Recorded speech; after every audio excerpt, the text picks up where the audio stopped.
This is the 2027 Chevrolet Equinox Active. Is it a reasonably priced crossover? Hey everybody, it's Tom from Vehicle Visionary. I hope you're having a great day. A couple of little changes for 2027, including some new paint colors, shuffling in the trim lineup a little bit, some changes there. But the big change is that now every trim level comes with an 8-speed automatic transmission, no more CVT. I can hear the cheers out there in YouTube land. As far as your exterior lighting goes, everything is going to be LED. The LED headlights, LED daytime running lights, and your LED turn signal indicators, also the LED tail lights out back. And here on the front end, you'll notice that with the way the projector beam lights are set up and the design of the surround here, well, it flows right into this area of the front end. It looks really nice. Gonna have a little bit of gloss black here as well, but not too much. I think it works quite well. You always want to have the matte finish down here on the bottom. That's not gonna show the damage the way that a gloss finish would. That's a good thing. Now, this particular model is front-wheel drive, but all-wheel drive is available across all trim levels. Something that is nice here is that you have the 17-inch wheels and also a 17-inch spare. We're going to have the all-terrain tires. That's what it says on the window sticker, so that's actually what they are. I know this isn't a majorly capable off-road vehicle, but it does have some capability to a small degree. We're going to have the surround here with the plastic, but that's going to hold up better, and also a matte finish there. Now, the side view mirrors are manually folding. I've had people ask me how to do that before, so now you know if you didn't before. They're heated and power adjustable, and they have blind spot monitoring built in. We're going to show you that real quick, and almost everything you want is there. Also don't have turn signal indicators built in. Here is your key fob with lock, unlock, remote start. You've got your panic button, or what often people use that for is going to just be finding their vehicle, and then we're going to have the button to open and close the power tailgate. Now, we have passive entry on the front door handles only. I do wish that was on the rear. What happens if the battery in the key fob or the battery in your Equinox dies? Well, guess what? You hit the button right there, you can pull out your mechanical key. Let me put this back here because this takes two hands to do this. And where you're going to go is right here. And we're going to just pull that right off of there. And there is your lock mechanism. So that's how you're going to deal with that in the event that you need to. Roof rails up top, that means you can get the crossbars, help yourself out with increased cargo capacity. You're going to have the rear privacy glass. It looks really nice, and it's going to do a good job of keeping the sun out, keeping everybody happy in there. And then, listen to that. Did you hear that? That beep. When you stand here, the tailgate will open. You can see that it is a power tailgate, just one of those interesting little things. You can actually walk past here, you're gonna hear it start beeping. If you don't want it to open, just make sure you keep moving. But that's one of the very interesting things that you're going to have here. You can also adjust the height of the tailgate, not so much here like this. There's actually a setting on the center screen that allows you to do that. And as I mentioned, we're gonna have our LED tail lights here, just like we did with the headlight setup, your reverse lights, all of that will be here. A very nice look to it, a little sporty. Our Active logo is going to be here, and as we work our way down to the bumper area, you can see the different types of finishes that we have here. Now, we may not have the Active exhaust that's exposed back here, but on this particular model, I don't think that's too big of a deal. Under the hood is the 1.5-liter turbocharged 4-cylinder engine, and as I mentioned earlier, mated to an 8-speed automatic transmission across all trim levels. The horsepower is 175, and 0 to 60, about 8.5 seconds. Top speed is going to be about 120 miles per hour. Now, let's go over here. A little bit hard to see, so we may try and show it to you. The window sticker here, but here are your MPGs: 25 city, 29 highway, 27 combined, and 3.7 gallons of gas per every 100 miles driven. Let's show the window sticker just in case anybody wants to see that. Sometimes you can see it, sometimes you can't, but for those who ask, here's your opportunity. Following up the MPG details, let's talk about the gas tank details. It is a 15.6 gallon gas tank. When you're driving in the city, you should be able to drive about 374 miles. Out on the highway, that number will jump to 452 miles. Your max towing capacity comes in at 1,500 pounds. And you can see that we have everything maximized for cargo space. Speaking of that, Here are your cargo numbers, 29.8 cubic feet behind the second row. If you fold those flat like you have right now, you're looking at 63.5 cubic feet. You can see there's a little bit of lighting in here. And underneath the floor right here is where you're going to find the spare tire. You can actually move this floor completely out of the way, but the tire is going to be underneath this area. You can take that out and it will be no problem to get to it just like that. There it is. And you can see a little bit more cargo area lighting right there, and a handy dandy 12-volt power outlet as well. By the way, the exterior color is polar white. This is a maple sugar interior. Let's see what you get as far as the door bin goes and the door panel, all that good stuff.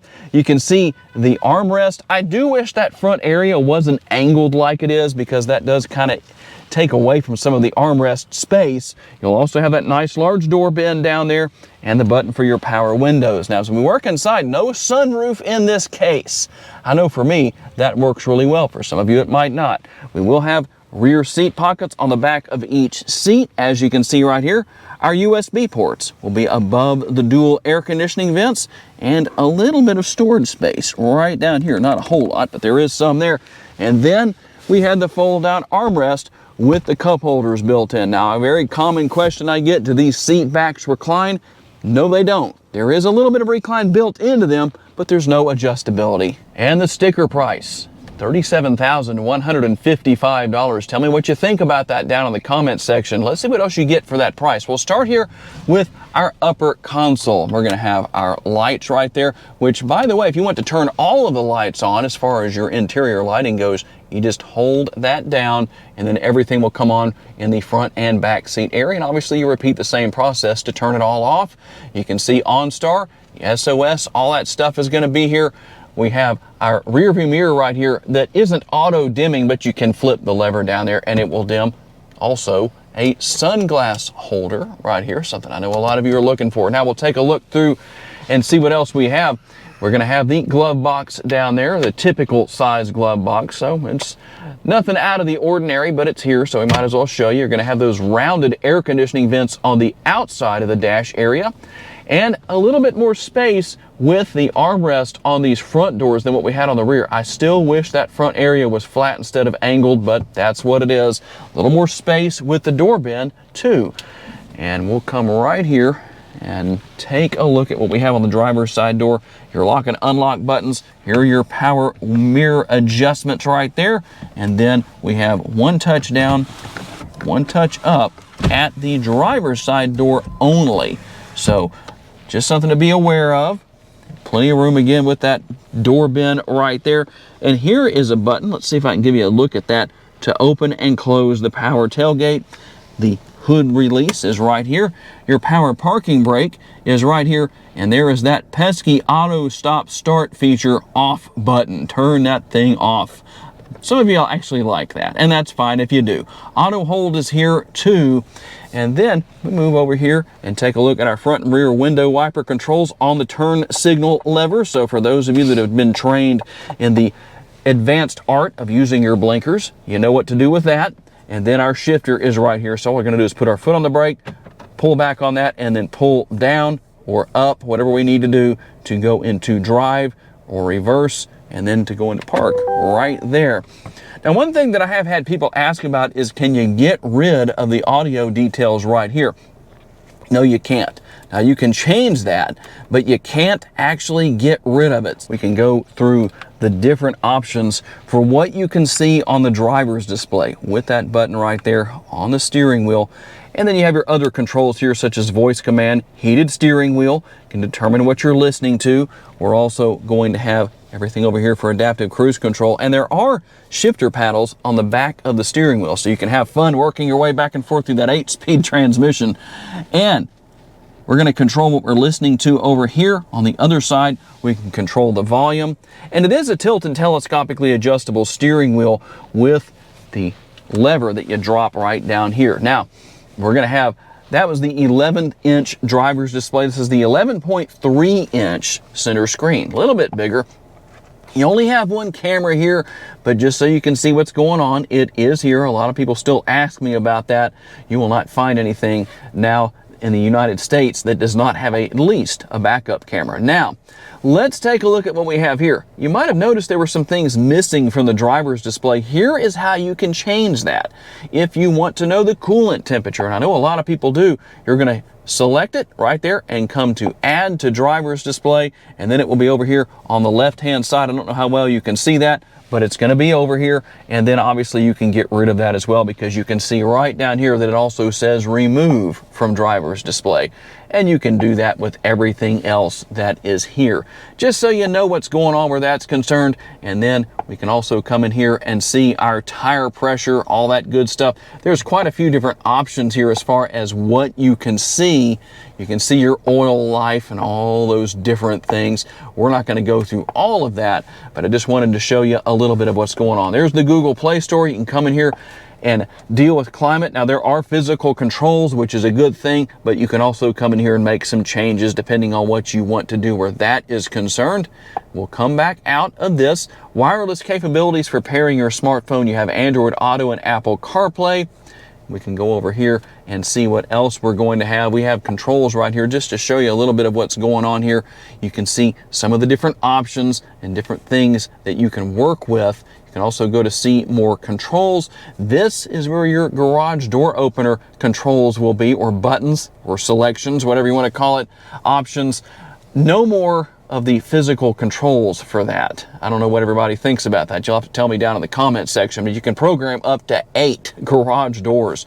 Under settings, quite a few different things here. Again, not going to go through it all, but depending on what you need, I'm just going to show you real fast what's here. Show some people what they commonly ask for.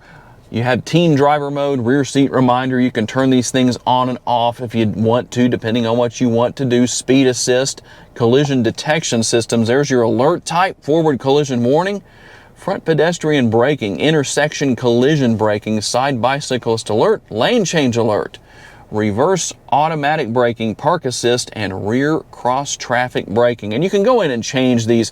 There's a couple of different things you can do here. In this case, when you don't have that check mark, here are your options. When you do have the check mark, such as with reverse automatic braking, you can just turn it on and off. So just to show you what's there. And then we're going to have lighting right here. That locator lighting that I showed you earlier, when the lights kind of animated a little bit, you can turn that on and off right here. You can also go in and adjust your exit lighting and how long it stays on, or if you want to turn that off, you can do that too. You'd have your built-in navigation, and all that good stuff is going to be here. Now, we'll work our way down.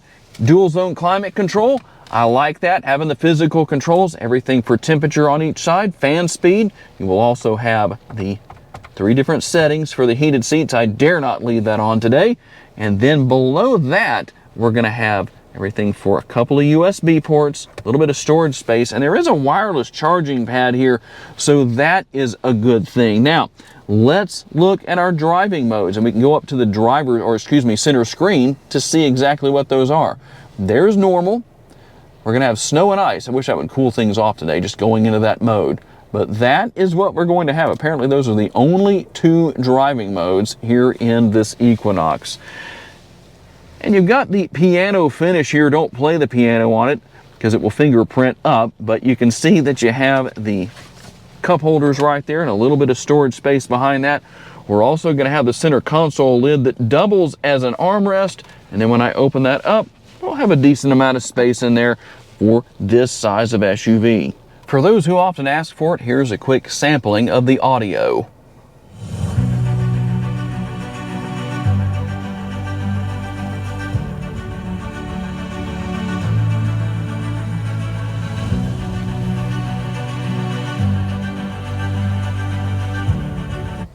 I hope that satisfies your curiosity. It does sound quite good. As we get out on the road for our test drive with the Equinox, the first thing I notice is that it has a very comfortable ride quality. The seats themselves are nice and comfortable, and something I did not mention earlier in the video is the fact that you have a manually adjustable passenger seat, but you do have an 8-way power adjustable driver's seat with 2-way lumbar support. And then with the adjustability built into the steering wheel that I did mention earlier in the video, there's a lot of adjustability built in here for the driver. So that's not going to be a problem whatsoever. Easy to see out of, got all those great safety features we talked about earlier in the video, and there's plenty of room in the first and second seating areas. That's not going to be an issue. Easy to learn technology. That's always a good thing. You can't beat that. It may look daunting at first to those that aren't used to this kind of thing, but I can tell you that I had to learn it at one point. Not a big deal. That's a good thing. The brake pedal and the gas pedal are easy to adjust to, and you do have a decent amount of acceleration. It will get the job done. Nobody's expecting this to be a hot rod, but it's also not the slowest thing on the road. So when you need to get up and go, it will. That's not going to be an issue. The steering wheel itself is nice and comfortable. It's heated. I wish somebody would come up with a ventilated steering wheel. During the summertime, especially here in Northwest Louisiana, areas across the South, all over for that matter, could benefit from something like that. Maybe we'll see that in the future, who knows? But for now, it's just a heated steering wheel. We're not going to need that for a few months where I am. But overall, a very well-balanced vehicle, enjoyable to drive. It's going to do a good job of getting you down the road, getting around town, and doing whatever you need to do. And there it is, the 2027 Chevrolet Equinox Active. Is it a reasonably priced crossover? Considering the fact that the average price vehicle in the United States right now is over $50,000, it falls well below that, and you get quite a few great features, plus no CVT. You get the 8-speed transmission with that price. So tell me what you think. I'd like to say a special thanks to our friends at Chevy Land here in Shreveport, Louisiana. Check out the link in the description of the video if you'd like to know more about this model or anything else they have in inventory. And a special thanks to all of you for being kind enough to give us the opportunity to give you a vision for your next vehicle. If you enjoyed this video, please hit the like button. That's helpful and greatly appreciated. Make sure to subscribe and share this video on your timelines on social media so other people can see it. And if you would like to learn about additional vehicles you may wish to consider purchasing, check out the video that's on the screen right now, and we'll see you there.